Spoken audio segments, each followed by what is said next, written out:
Welcome to Exploring the Arts. I'm your host, Ed Colley. Today we're at the Bruni's Marketplace, where the Norris Art Gallery is located. They do some very interesting things in here. We're going to go in today and we're going to examine how frames are selected and made for art. We're also going to see the completed works and also some wonderful Ipswich painters and local artists. So tell you what, follow me, let's go inside. Come on in and watch your step.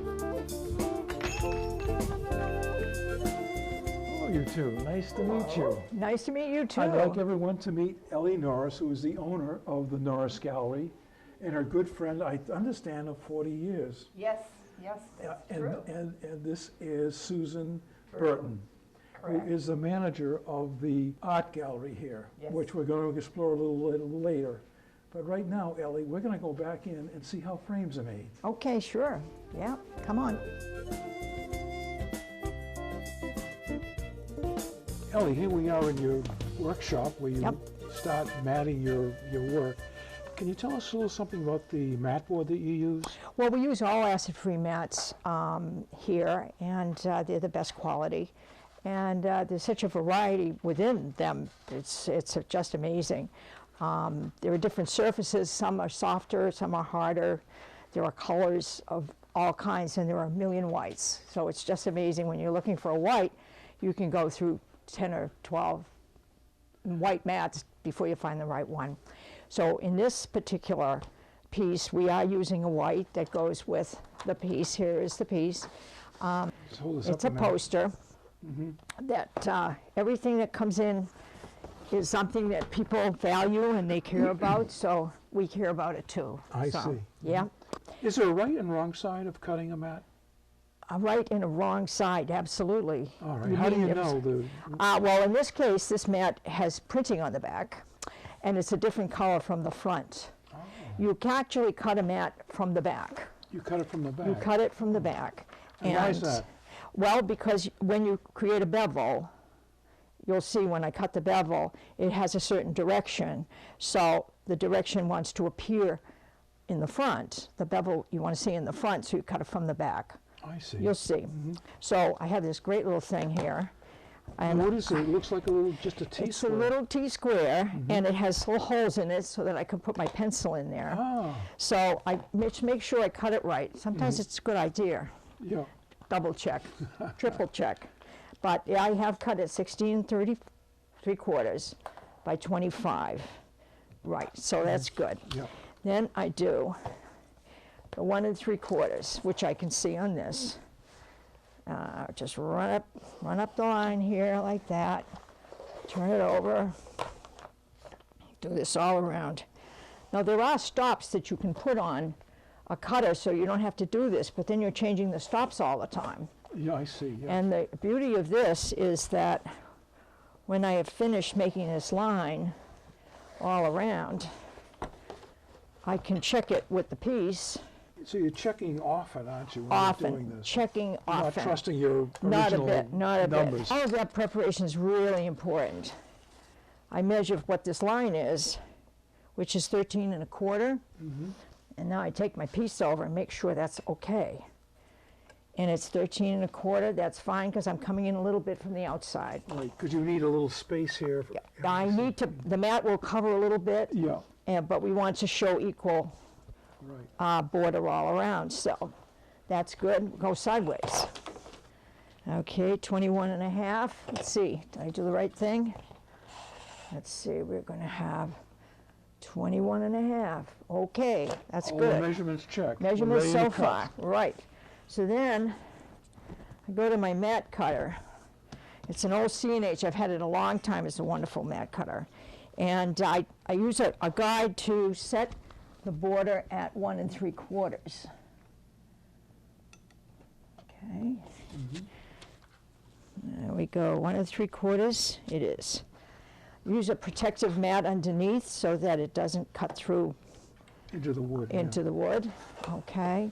And you're cutting this from the back side. I'm cutting it from the back side. That's Right, the front. right. So I just kind of can't just go ahead of the line a little bit. The first pass is just a little score, and I stop. See, I'm not going too fast because I don't want to overcut. You're not trying to cut all the way through yet. Not yet, no. Second one's probably, with a 4-ply mat, second one's probably pretty good. I'm just going very carefully. I put a lot of pressure. I'm holding this down. This is holding everything steady. And then the third one, I should be able to feel like I'm through. I am through. You can just tell by feel that you're through. Oh yeah, I can tell by feel it's free under there. And the blade is angled, isn't it? The blade is angled, yep, it's a metal blade. And how long have you been doing this? Well, in this place, it's the 26th year here. 26 I actually opened 26 years ago, I think today. Wow. Today or yesterday. Wow. I think I've got it. I think you have. I think you have. I think I still make mistakes, believe it or not. Believe it or not. We all do, right? Yes, we do. On a given day, how many mats do you cut? Well, today I can do 10 to 15, maybe 18. Whatever's needed, Right. whatever's needed. Because I spend a lot of time just making sure I've got the orders in and they're the right size. Now, sometimes when you get to this point, before you take the outside mat off, sometimes it isn't thoroughly cut all the way through. This happens to be. Yes. So I've got a little double, exactly, it went through. Yeah. But sometimes you have to really kind of finish that That's little because you were showing edge. off. 'Cause I was, it probably all overcuts, you know. But anyway, make your point, because that was a good But one. the point was, sometimes it's not finished in the edge, they haven't And you quite don't want to rip it out, crossed, right? because that will ruin the cut. So you'd take this little razor blade and just gently That's a kind regular of feel it. shaving Just blade, a isn't lever, it? yeah, double face blade. Wow. Okay, so that goes So over everything here. everything is to be incredibly neat and precise It when is. you cut them out. It is. Now, when you've cut this inside piece away, right? Mm-hmm. Is that of no value anymore? No, Can I you keep reuse it? that. Yeah, we keep that if we need to cut something smaller, we Okay. do. And Can you show us what the bevel edge looks like Sure. up close? And in fact, it needs a little, I have a burnishing bone. If some of the edges are a little See, I don't see rough. anything wrong with it yet. Do No, you see a no. spot? Nope, I don't see anything. But what I like to do with the burnishing bone is sometimes there's a little bit of a raised edge there. Mm-hmm. And so the burnishing bone will flatten that. It really came out okay. I got a nice new. So I run that along. That is a beautiful cut. Yeah, it's okay. Now the border, that is a what did you say, 2 1/4? 1 3/4. 1 3/4? Yeah, A lot of the artwork, the borders are like 3 inches or more. can be whatever you want. Whatever you want. Whatever okay. you Whatever want. Right. Okay, now I've cut the backboard already. So the piece goes. Here we go. So we got it all in. Okay, first step is I want to attach the mat to the back. I open it like a book. Yeah. I use the tape over here. We have all kinds of Is tapes. this a special kind of tape? It's, These are say it's all these are white. all acid-free tapes of different weights and so Okay. forth. So Is it I a just masking kind tape of or no masking tape is for packaging, for wrapping the final product in paper. But this is an acid-free thin tape, which is good. I could do the whole strip, go down the whole thing, and then it might turn around and stick to itself. So, Right. so and then I'll flatten it down here. Make sure I've lined it up with the back. There we go. Now I want to fix this. I want to fix the print. White on white, it's all white, a lot of white here. Oh, yeah. Good for That you. is good. But see, it's a nice, Wow, that let white me hold that matches up. the Let me piece. hold that It's up. going to fall down. I know, I'm going to hold Okay, it. So, I'll fix it so it doesn't fall down. Look at that. Look at how nice that looks. Beautiful. Lovely. You know, it makes that poster something I'd like now. Yeah. Well, you know, often when somebody comes in, I try to get a feel if do they want to have a very, very simple frame? You know, do you want a metal frame? What we thinking? You always think in terms of, you know, somebody's budget, what they expect to pay. Say that a patron comes in who wants to buy a work of art. How important is framing to the art? It's very important in presentation. Yeah. Very, very important in presentation. I hinge this, by the way. This is what I'm doing now, is I'm hinging. I'm hinging the piece. I don't You don't glue it, huh? I don't glue it. I don't put it down with masking tape Why is that? because those things. This is going to be allowed to hang, like you hang sheets on a line with clothespins. This is what I'm doing. I'm hanging the sheet on the line with the clothespins up here. And what that will do is when it's humid and things expand in the summer, this can kind of get a little bit bigger, a little bit smaller. If it's constricted by tape all around, it's going to bubble. Oh. This is a heavier weight, so you wouldn't really need to dry mount this. If this were a paper poster, something like that, I would recommend dry mounting, which adheres it to a backing. Right. Then it always stays flat. And when you do this too, let's assume this is a work of art here. Yep. You wanted to change the frame later on, you could just take it off. It's not glued down, it's not going to rip. If it's something of value, you don't, you know, it just depends, you know, but dry mounting is a wonderful tool to have. Then what I do to keep that outside mat from shifting around is just put a little bit of double-face tape. Use a lot of tape. Boy, tape is great. We love tape.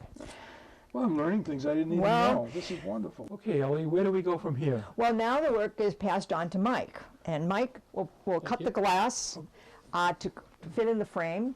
In this case, the customer is using UV glass, UV filter glass, which eliminates 99% of the UV rays, which tends to make a piece fade. So it's a good insurance.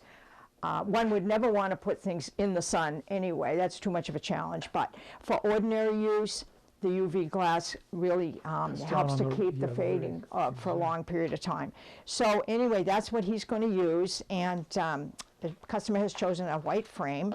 And so there we go, Mike. Okay, now, Mike Waters, what's the next step over here? What do you do? Well, now that I've got the artwork, after Ellie's cut the mat, I generally check it over, make sure that there are no smudges on it, little black specks, things, that kind of thing. Clean it up as well as I can.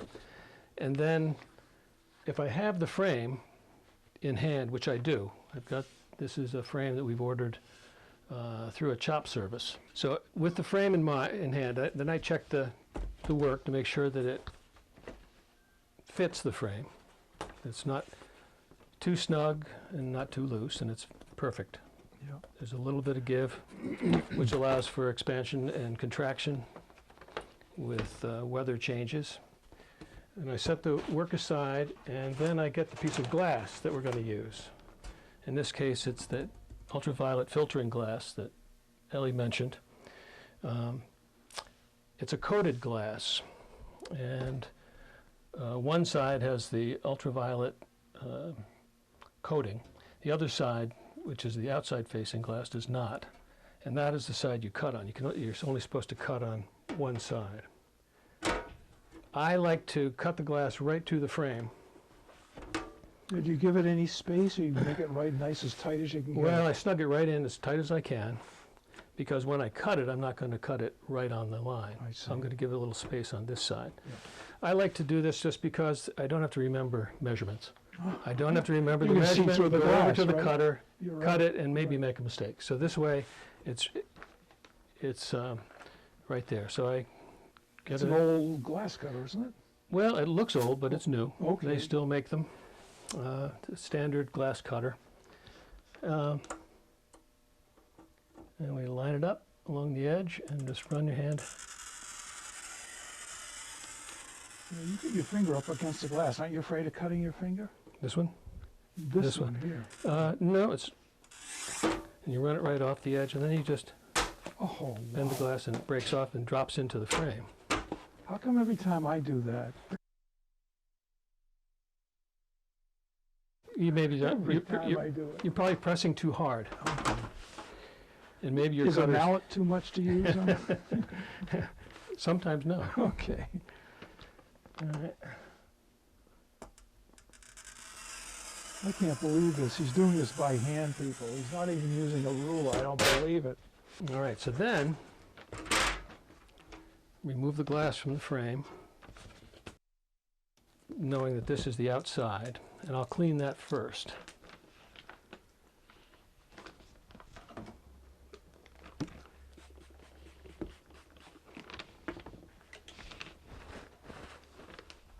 You use glass in all of your frames? Not necessarily. You ever use plexiglass? Fairly frequently. Plexi's lighter weight, of course. So for large pieces that are going to maybe hang in a child's room, And it's a safety. it won't shatter, but it also scratches. It's softer, Yeah. and it's flexible, so that it does for large things too. It kind of bows out a little I bit, see. so it's not quite as crisp a look, although it looks very good. Yeah. And for oil paintings, you don't use glass usually any glazing at all. Right. What about acrylics? Same thing, unless they're on paper. Okay. If they're on something, a substrate that is easily damaged, then you frequently put it behind glass. I see. So then I flip it over. This is the inside of the glass. Usually the glass comes out of the boxes very clean. Yeah. So it's really just a matter of, there's sometimes little watermarks or production marks on it that you want to make sure are gone. Yeah. So that's all cleaned up. And then I take a brush and try to make sure there's no little Splinter or anything specks on on it. it from the, and then do the same with a piece of artwork.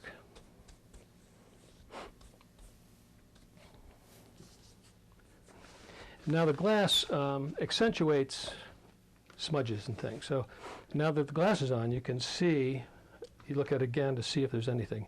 Here's a smudge, here's Yes, a little fingerprint there. Right. So I grab a eraser. This is a regular gum eraser? Or just, Yep, okay. this is a regular soft eraser. Ah, And brush that away.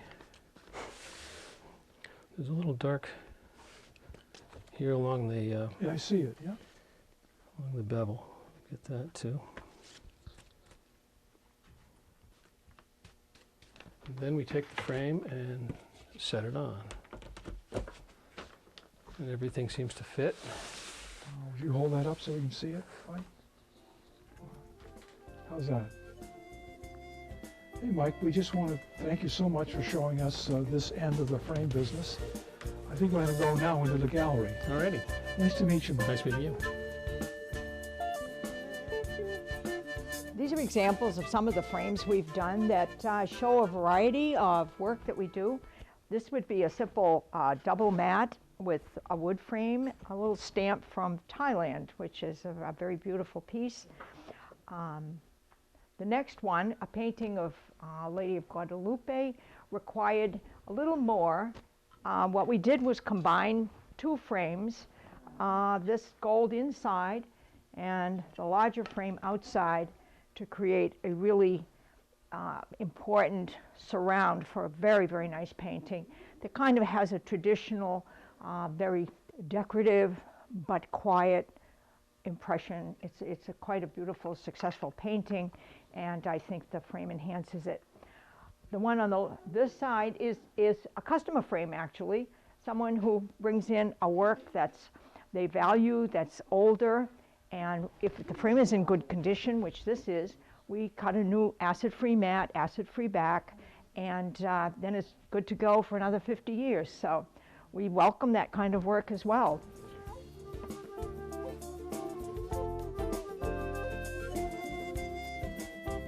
We just come from the framing studio. Now we're in the art gallery here at the Norris Art Gallery.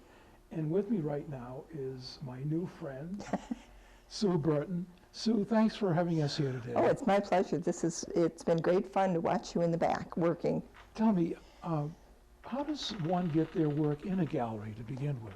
A lot of this work, when I came into this, when Ellie asked me to come in and do this, I knew a lot of the artists. I mean, the art world is, I'm sure Paul George had explained that, it's very tight. You do shows with some of the artists, and you're in other things, or the Newburyport Art Association, or North Shore Art Association. So I already had a handle on artists whose work I liked, and everything in the gallery, I think, the strongest point for me, or my pride, is that they're all local artists. They're not,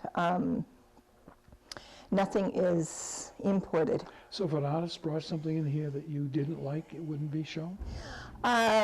Usually it's by invitation. We do have people who come in and say, well, you have a gallery, I have some things to show you. Do you ever get someone walking off the street and say, Oh, yeah. Yeah. But it's a small spot, too. And we probably have the work of 25 people in here, counting the craftspeople, maybe 30, if you count the craftsmen, too. And you're an artist as well. I am, and so is Ellie. We're both working artists, which is why our commission rate for a gallery is very low. Is it a 60-40 deal? Or 30. We only take 30%. Oh, 30%. So it is very A low lot for take the area. 40, don't they? Yes, yep. Some are even taking 50, even local. I don't mean local Ipswich, I'll use it in the grander North Shore. Right. And how long has this area. gallery been open? We've been here about 4.5 years in the front part. Has this been a good location for you? Yes, you don't get the walk-in traffic you might get downtown, but we have parking, which is very nice. Important, Yes, it is. And certainly I think what's been helpful with the frame shop, people that come in here to frame have something that they love. They framed before, they know the price of framing, and they appreciate art already.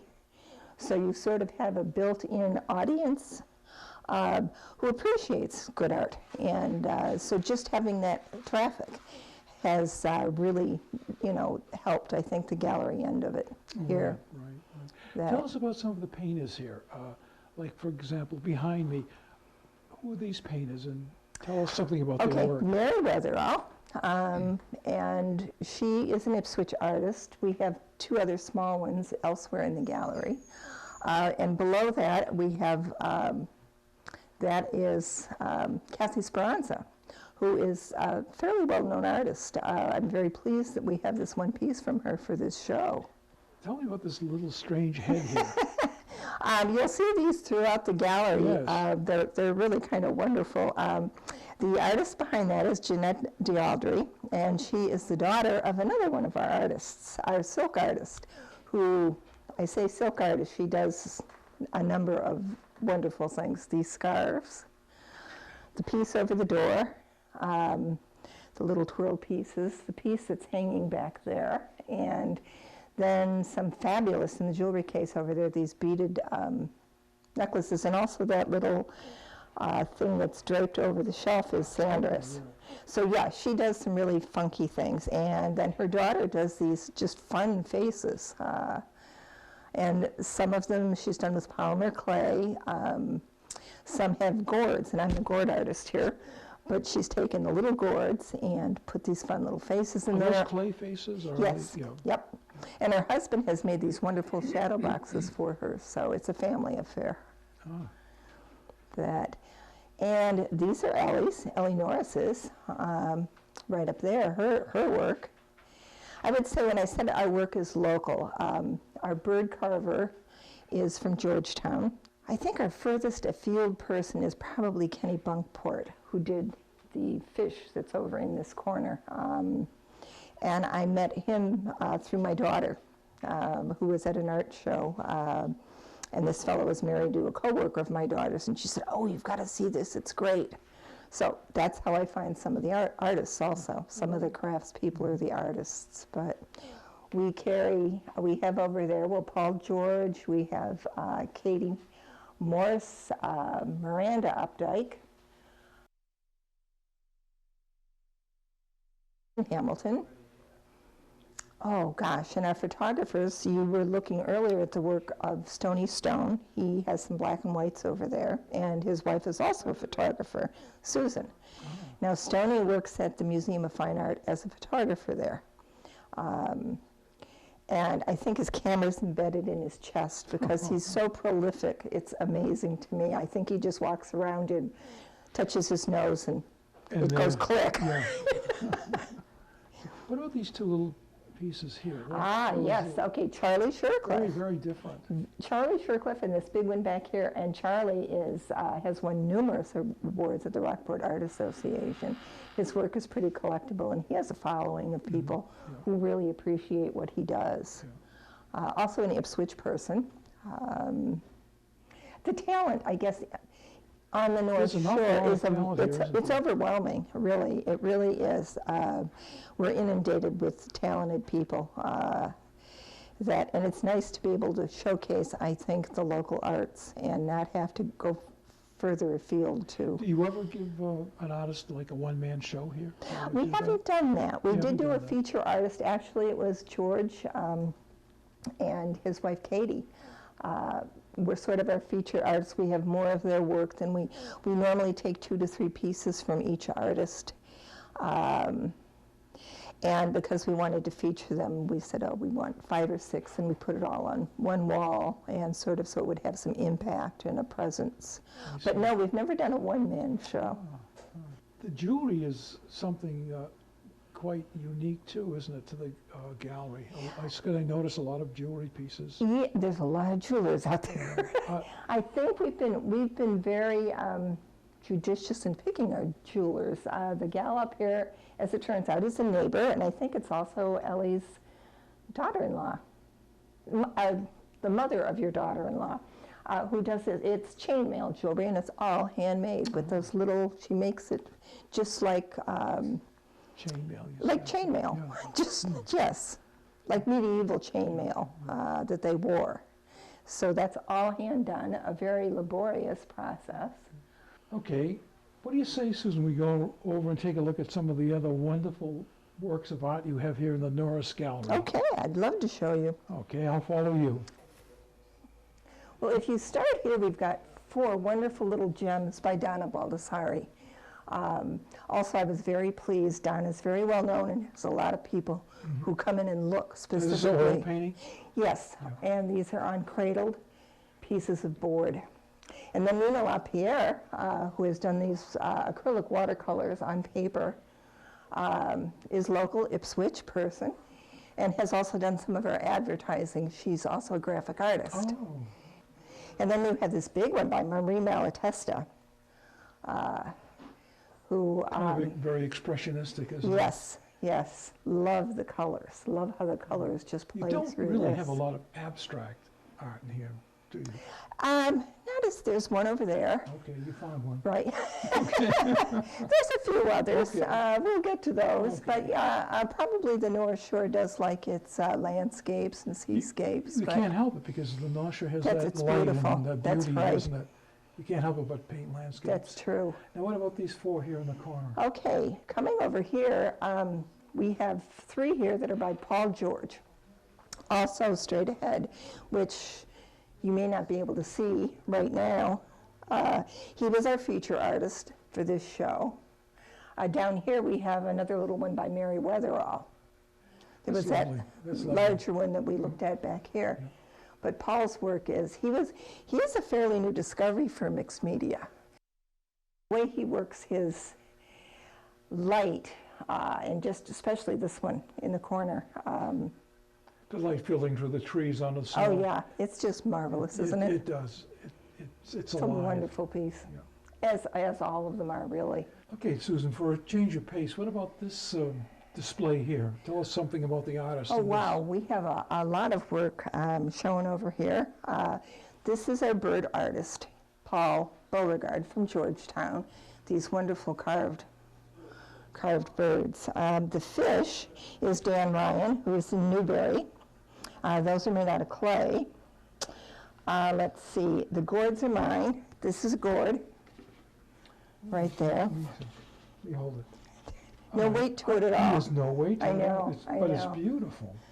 The Beautiful. turquoise inset. Wow. And you carve into the Yes. piece itself. Yep, Do you have to Yes. use special tools for that? yes. You I do. use, well, power tools. Oh, power tools. Susan, what about these fish up here? Who The, did those? the fish are brand new, brought in, not brand new, we've had the artist for a while, and he is actually teaches glass blowing at Salem University, Salem College. And the bowl in the middle is by Aaron Lehman, also another of our glass artists. That's John Velpaccio, I'm sorry, the professor at Salem that teaches glass blowing. And then our potter is Stina Lindroth, who does some beautiful, fun work. And these are all, again, local artists. Yes, Stina is Newbury also. John is Boxford, I believe, is where John lives. What about these beautiful? These are very unusual. What are these? Those are bottle stoppers for a wine bottle, Oh, wow, they're beautiful. aren't they? Yeah. Yeah. And down on the bottom is the loon, and that's also by Paul Beauregard, a bird person. Well, listen, I want to thank you and Ellie for having exploring the arts here today. It's a beautiful place, and I encourage anyone in the area to come to the Norris Gallery. It's really a pleasure.